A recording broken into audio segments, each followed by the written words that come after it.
Milk inside a bag of milk inside a bag of milk inside a bag of... Oh.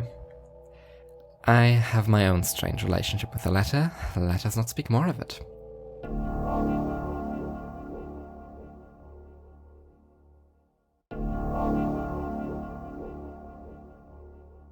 Milk inside a bag of milk inside a bag is the cruelest video game I have ever played. Since I have not played many games, this might not mean much, but I do think others would also find it painful. Good pain. Meaningful feeling pain. But pain nonetheless. You play a voice within the internal dialogue of a girl suffering from intrusive thoughts, hallucinations, and derealization. Her father killed himself some time ago. Her mother is cold and uncaring. The medication barely works. Milk. She has to buy milk. If you can get her that far without incident, without breakdown, you'd already be the most helpful thought she'd had in a long while. One step at a time, 51 and one backwards. Your job would be easy if it weren't so difficult. Mia Bomb is a linear game if you're a good person. You can't do that. I won't let you hide your own strange hang-ups behind the phrase good person. Try it again. Fine. Mia Bomb is a linear game if you find it as hard to be cruel to digital people as to real people. A friend of mine insisted that this was an affliction all writers develop, but it might also be the result of early life exposure to blogs and fanfiction, normalizing the idea that characters are expressing the thoughts and ideas of real people, leading me to treat them as such. I could imagine it being both. I could imagine it being cognitive fallout of something entirely different. Mia Bomb gives you the option to mock and belittle the person whose head you inhabit from the very beginning, even before you had any chance to know or grow attached to her. There are people capable of picking callous dialogue options in visual novels for fun, or to see what happens without feeling terrible. I know that they are not all evil, but I cannot claim to understand them. And I cannot claim that this isn't a euphemism for still thinking they're somewhat evil. Happy? My first playthrough was as kind as the options allow one to be. That means my first playthrough was not kind enough.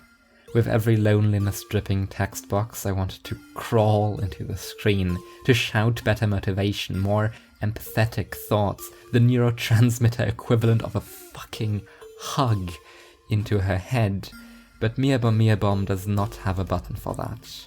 These are the most helpful thoughts the main character can bring herself to think, and she has to pretend being in a visual novel to even get that far. We bought milk. I poured myself a drink. I knew I would need it for what was to come. And you felt bad about numbing yourself to her pain. Yes, I did. Pathetic. It's a game. And I'd rather feel too much with a piece of media than too little. Poetic. But you hurt her anyway, didn't you? Yes. Mia Bomb is a non-linear game if you're an empathetic person. That's what makes it so cruel. I spent almost half an hour staring at the screen before I could bring myself to make her think something hurtful. That's not a defense, it's a statement of fact. Moreover, it's probably a personal failing. You don't come to this sort of game to win.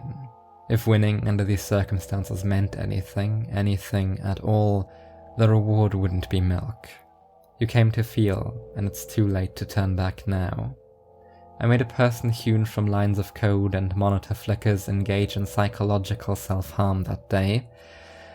Repetition did not make it any easier.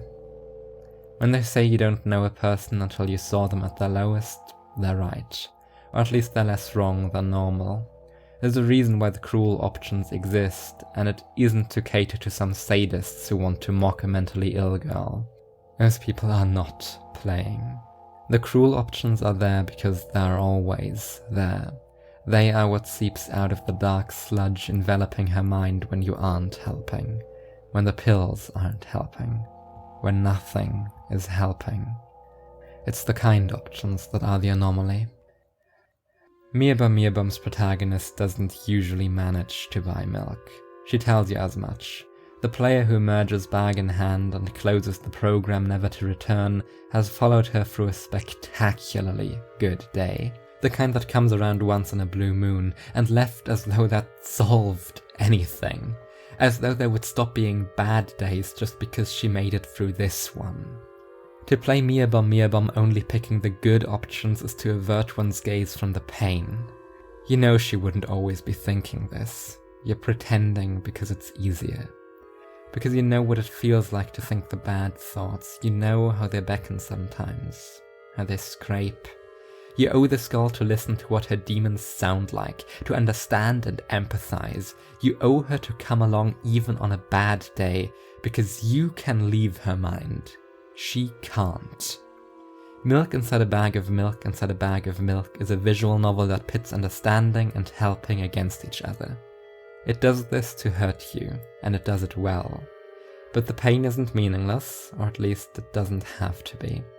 The pain is there whether you learn something from it or not. When you next find yourself with ink and sludge encroaching upon your mental periphery, think how much it would hurt an outside observer to see you give in to it. Being cruel to yourself is always the easiest after all, so think what sort of monster it would take to pick that option without hesitation. It won't always help. Thinking the good thoughts is difficult. Thinking them exclusively is impossible. Don't set the bar too high to reach, yet still, there's no use crying over spilled milk. Sometimes it's enough to have a friend who'll listen without pretending they don't inhabit this reality. Sometimes it's enough to not look away. I've been Ouro. You can find my writing on ouroborista.neocities.org. You can find other things elsewhere. Be well.